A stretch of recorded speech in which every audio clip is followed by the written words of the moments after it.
नमस्ते। मेरे आदरणीय बुजुर्गों, मेरे प्रिय आत्मन, अपने मन को शांत कीजिए, अपनी सांसों को धीमा कीजिए। आइए, आज हम जीवन के उस सबसे कोमल, सबसे गहरे, लेकिन कभी-कभी सबसे दर्दनाक रिश्ते की गहराई में उतरते हैं। इस धूल भरी दुनिया में, इस संसार में, अगर कोई एक बंधन ऐसा है जिसे तोड़ना सबसे मुश्किल है, जो हमारे दिल को सबसे ज्यादा जकड़ कर रखता है, तो वो है हमारा अपने बच्चों से खून का रिश्ता।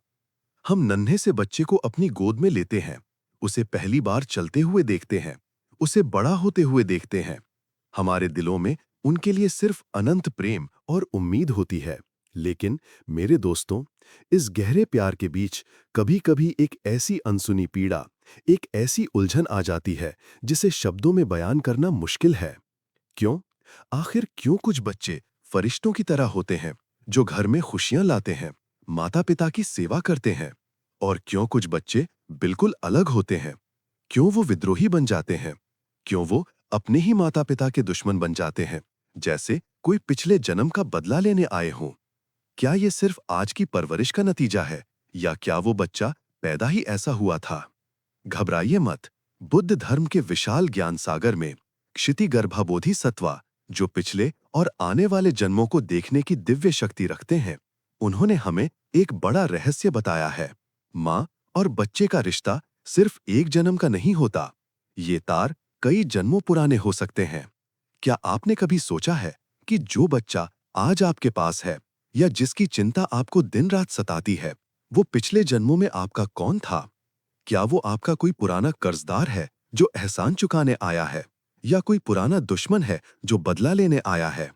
आज आइए हम क्षितिगर्भा बोधिसत्वा की करुणा भरी वाणी के सहारे समय की धूल हटाते हैं और परिवार के इस रहस्य को समझते हैं।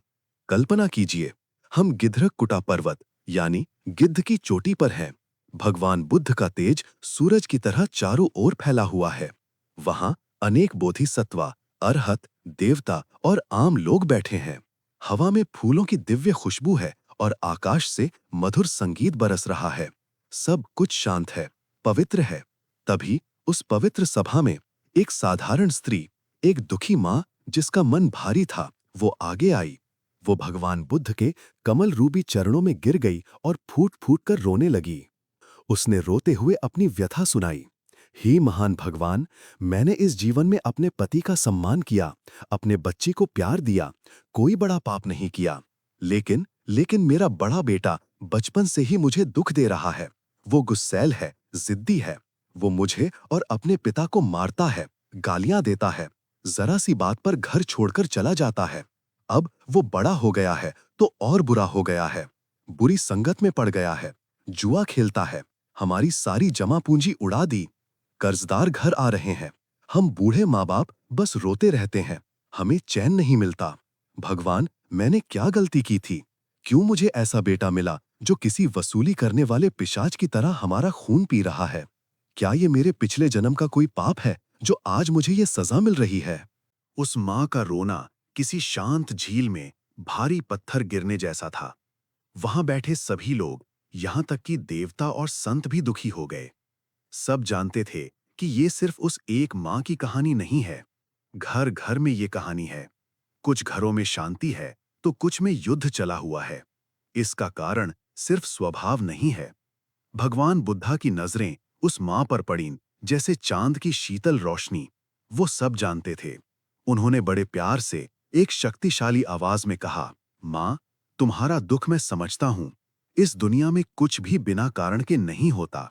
जो फल आज तुम्हें मिला है, उसका बीज जरूर पहले बोया गया होगा। रुको, आज यहाँ क्षितिगर्भा बोधिसत्व मौजूद हैं। वो करुणा की मूर्ति हैं और कर्म के नियम को गहराई से जानते हैं। वो तुम्हारे और सभी के लिए इस रहस्य को खोलेंगे। भगवान ने क्षितिगर्भा बोधिसत्व की ओर इशारा किया। बोधिसत्व, जिनके हाथ में ज्ञान का मोती और डंडे थे, वो बड़े आदर से खड़े हुए।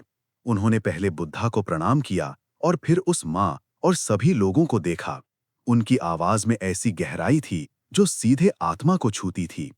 उन्होंने कहा, हे देवी और यहाँ उपस्थित सभी सज्जनों, ध्यान से सुनिए। संसार में हर मुलाकात, हर रिश्ता, कर्मा और संयोग से बनता है। खासकर माता-पिता और संतान का रिश्ता बहुत गहरा होता है। मुख्य रूप से संतान चार कारणों से 4 तरह के रिश्तों के साथ आपके घर में आती है। पहला है एहसान चुकाने के लिए, बाओ आन। अगर पिछले जन्म में आपने किसी पर बड़ा उपकार किया था, किसी की जान बचाई थी या किसी गरीब की मदद की थी, तो वो आत्मा आपके घर बच्चा बनकर आती है। ऐसे बच्चे बहुत समझदार, होनहार और दयालु होते हैं। वो अपने माँ-बाप को भगवान मानते हैं, उनकी सेवा करते हैं, घर का नाम रोशन करते हैं और बुढ़ापे में सहारा बनते हैं। वो इसीलिए आए हैं ताकि आपका पुराना एहसान चुका सकें। ये सबसे अच्छा संयोग है। दूसरा है बदला लेने के लिए, बाओ आन। ये इसका उल्टा है।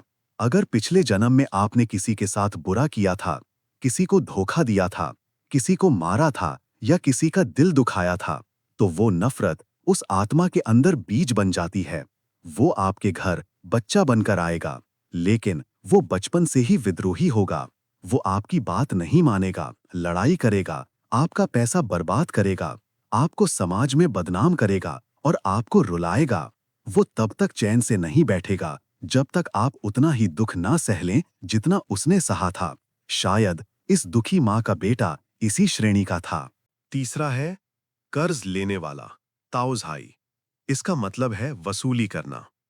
अगर पिछले जन्म में आपने किसी का पैसा लिया और नहीं लौटाया या किसी का हिस्सा खा गए, तो वो आत्मा अपना पैसा वापस लेने आती है। ऐसे बच्चे अक्सर बीमार रहते हैं। आप उनके इलाज में अपनी सारी दौलत लगा देंगे, या फिर वो बहुत खर्चीले होंगे, उन्हें महंगी चीजें चाहिए होंगी। वो तब तक आपका पैसा बहाएंगे जब तक पुराना हिसाब बराबर ना हो जाए। जैसे ही हिसाब पूरा होगा, शायद वो गुजर जाएंगे या अलग हो जाएंगे। वो बस अपना पैसा लेने आए थे। चौथा है कर्ज वापस करने वाला, हुआनज़ाई। अगर पिछले जन्म में किसी ने आपसे पैसा लिया था या आपका एहसानमंद था, तो वो आपका कर्ज उतारने आएगा।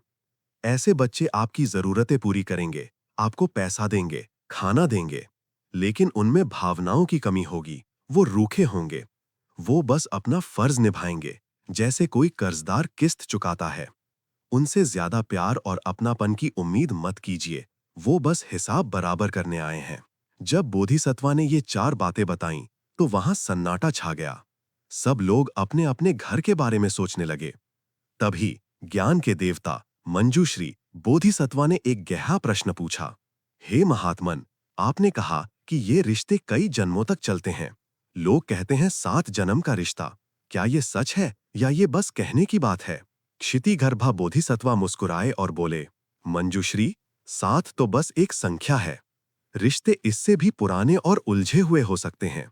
मैं आज सबके सामने एक सच्ची घटना रखना चाहता हूं, जिसे मैंने अपनी दिव्य दृष्टि से देखा है।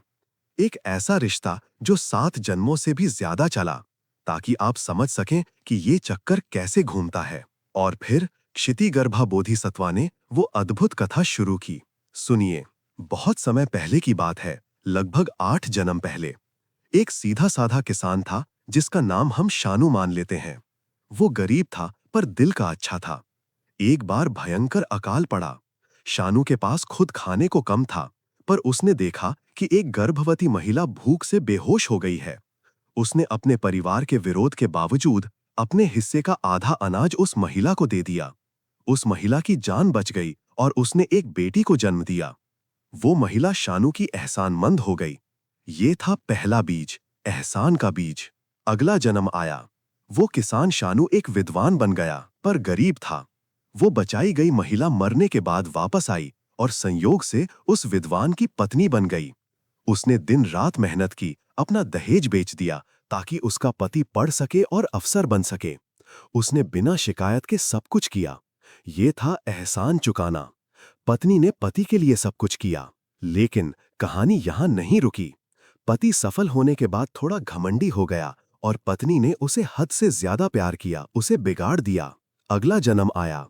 अब वो पत्नी एक अमीर व्यापारी बनी और वो पति जो पहले विद्वान था, उसका बेटा बनकर पैदा हुआ।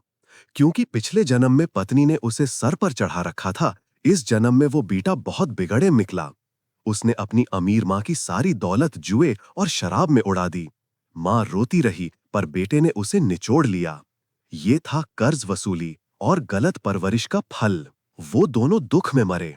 अगले जन्म में वो फिर मिले। इस बार वो दोनों पति पत्नी बने, लेकिन पुरानी नफरत बाकी थी।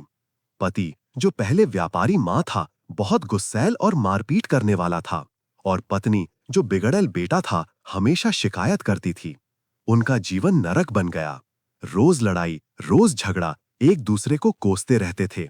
ये था बदला लेना। वो मां और फिर पैदा हुए। इस बार पति एक सेनापति, फौजी बना और पत्नी उसका बेटा बनी। पिता हमेशा युद्ध में रहता था। बेटे को कभी प्यार नहीं मिला। बेटा अकेला और उदास बड़ा हुआ। पिता ने बस पैसे भेजे, प्यार नहीं। ये था कर्ज चुकाना। बस पैसे दिए, दिल नहीं। रिश्ता ठंडा पड़ गया। फिर अगला जन्म आया। वो बेटा, जो अकेला था, एक गरीब घर में पैदा हुआ, पर बहुत होशियार था। और वो सेनापति पिता अब उसकी मां बनी। इस गरीब मां ने मेहनत मजदूरी करके अपना पेट काटकर बेटे को पढ़ाया। बेटा बड़ा अफसर बन गया। लेकिन पिछले जन्म की रुखाई और अकेलापन उसके दिल में था। वो अपनी मां से नफरत करता था। वो मां को अनपढ़ समझता था, उस पे चिल्लाता था, उसे बोझ मानता था। मां रोती रहती थी। वो सोचती थी, मैंने इसके लिए सब किया, ये मुझसे नफरत क्यों करता है? ये था पुराना बदला और दबाई हुई नफरत का निकलना। वो मां दुख में मर गई, अपने बेटे के इस अधर्म, पाप के कारण। वो बेटा अगले जन्म में एक बीमार बच्चा बनकर पैदा हुआ, जो बिस्तर से उठ नहीं सकता था। और वो दुखिया मां अब उसका पिता बनी। पिता ने अपनी सारी जमा पूंजी, अपनी सारी जिंदगी उस बीमार बच्चे के इलाज में लगा दी। दिन रात सेवा की, कभी उफ नहीं की। बच्चा बिस्तर पर था, पर पिता के इस निस्वार्थ प्यार ने उसका दिल पिघला दिया। धीरे धीरे पुरानी नफरत की बर्फ पिघलने लगी। पिता अपना पुराना कर्ज चुका रहा था सेवा करके, और बेटा बीमारी के जरिए अपना कर्ज वसूल रहा था। लेकिन साथ ही साथ प्यार पनप रहा था। और अंत में सातवां जन्म आया। वो पिता एक अच्छी और शांत मां बनी।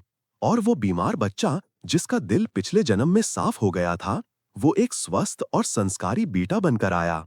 क्योंकि पिछले जन्म में सारा हिसाब प्यार से बराबर हो गया था, इस जन्म में वो बेटा श्रवण कुमार जैसा निकला। उसने अपनी मां की दिल से सेवा की, उसे खुशी दी। मां खुश थी, बेटा खुश था। सातों जन्मों का चक्कर काटकर अंत में वो शुभ कर्मा में बदल गया। क्षितिगर्भा बोधिसत्वा ने अपनी कथा समाप्त की। सब लोग दंग रह गए। हमारे आज के आंसू या हंसी के पीछे सदियों की कहानी छुपी हो सकती है। तभी सरीपुत्र जी, जो बहुत ज्ञानी थे, उन्होंने खड़े होकर पूछा, हे प्रभु, ये तो बहुत डरावना और उलझा हुआ है। अगर हमारे कर्मों का जाल इतना गहरा है, तो हम क्या करें? अगर मेरा बच्चा मुझसे नफरत करने आया है, तो क्या मैं बस हाथ पर हाथ रखकर बैठा रहूं? क्या हम इस बुरे चक्र को तोड़ नहीं सकते? क्षितिगर्भा बोधिसत्वा ने बड़े ध्यान और करुणा से उत्तर दिया, सरीपुत्रा, सुनो। कर्म कोई पत्थर की लकीर नहीं है जिसे मिटाया ना जा सके। इसे बदला जा सकता है। अगर आपके घर मुश्किल बच्चा है, तो माता पिता को ये 4 कदम उठाने चाहिए। पहला, स्वीकार करें, एक्सेप्टेंस, और कर्म को समझें। मान लें कि ये मेरे ही किसी पुराने कर्म का फल है। बच्चे को मत कोसिए, किस्मत को मत कोसिए। जब आप मान लेते हैं कि ये मेरा ही बोया हुआ बीज है, तो आधा दुख कम हो जाता है, गुस्सा शांत होने लगता है। दूसरा, माफी मांगें, रिपेंटेंस। अगर बच्चा दुख दे रहा है, तो मन ही मन उसकी आत्मा से माफी मांगें। ईश्वर के सामने रोकर अपने पिछले पापों का प्रायश्चित करें, दान करें, अच्छे काम करें, और उसका पुण्य अपने बच्चे को समर्पित करें। इससे पुरानी नफरत की आग ठंडी होती है। तीसरा, करुणा, कंपैशन रखें। चाहे बच्चा कैसा भी हो, उसे बिना शर्त के प्यार करें। अगर वो बदला लेने आया है, तो आपके प्यार का शीतल पानी उसकी नफरत की आग को बुझा देगा। अगर आप भी गुस्सा करेंगे, तो आग बढ़ेगी। अगर वो वसूली करने आया है, तो खुशी से दें, ये सोचकर कि मैं अपना पुराना कर्ज उतार रहा हूं। लेकिन हाँ, अंधा प्यार ना करें, उन्हें सही राह दिखाएं। चौथा, ज्ञान, विजडम रखें। ये समझें कि कोई भी रिश्ता हमेशा के लिए नहीं है। हम सब यात्री हैं। बच्चा आपकी जागीर नहीं है, वो एक अलग आत्मा है। जब आप मेरा मेरा छोड़ देंगे, तो दुख कम होगा। अपना जीवन सुधारें, ध्यान करें। जब आप बदलेंगे तो आपके घर की हवा बदलेगी और वो बच्चा भी बदलेगा।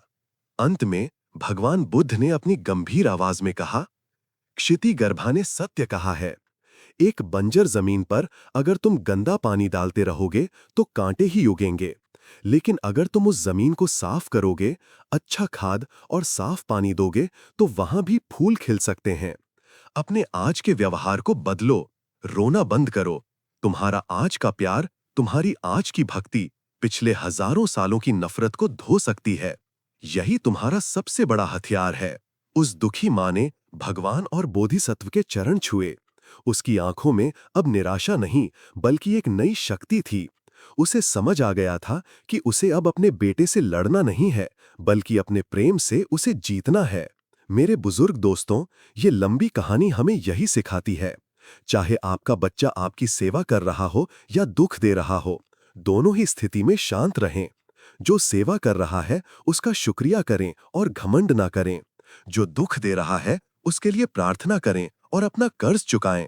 नफरत को नफरत से नहीं, सिर्फ प्रेम से खत्म किया जा सकता है। अपने बुढ़ापे को चिंता में मत गवाएं, ईश्वर का नाम लें, अपने कर्म सुधारें। जब आप शांत होंगे तो आपका परिवार खुद ब खुद शांत हो जाएगा। आशा है इस पवित्र कथा ने आपके दिल के किसी बोझ को हल्का किया होगा। ओम शांति, शांति, शांति।